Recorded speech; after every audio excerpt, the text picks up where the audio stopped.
I agree that, what made the original Iron Man, the origin story, work so well is that it was plausible. And then we had a bunch of fun doing the second one. And this time I feel like, again, speaking of alternate realities, there's a way that that Tony can interact with the Avengers, because he's already had hints that this Nick Fury guy is clearly stringing him along. And so he's in the dark about it, so it shouldn't be that big a surprise. At the same time, I think it's kind of through Tony's eyes that you have to see and buy into some of these bigger ideas now.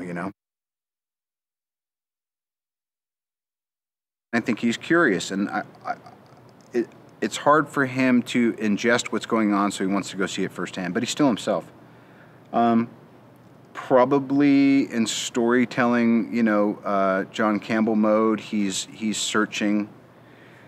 With Rhodey, he realized he's not an island, and so there was a kind of a partnership, outside of his with Pepper, and I think this time it's about that group mind and that, we is better than I.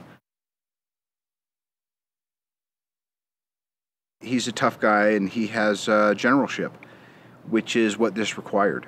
You think of like Joe Johnston on Cap. It was like, I bet that guy really said, look, we're mashing up genres and I'm going to really marshal this thing through. You think about Ken Branagh for Thor. There's no better person that Hemsworth could have had this kind of interaction and tutelage from. And for me, John was a natural fit.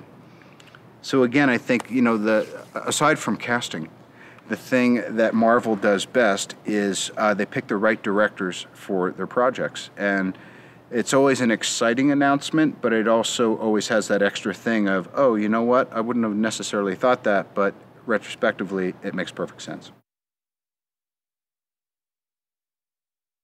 I'd always felt that Mark was the guy to play Bruce Banner, because there's something kind of immensely introspective and affable about the guy that makes that curse or that opportunity or that karma he has, which is not of his doing, but his responsibility to manage some way. He's just kind of, and he's just a really kind of funny, quirky guy, but he's a straight shooter. And I think that's probably the most important thing. Well, it's no surprise to anyone who works with him just for a couple days that he is a profound technician. And so honestly, I think you'd probably have to go back a generation from that and probably look at, he's got, some of the same operators and other people that work with Spielberg or work with people of that genre. And, even the Buffy series and his other films have always been visually really kind of their own thing. So, but I think what he's doing is he's drawing on everything he needs to draw on to make it his own.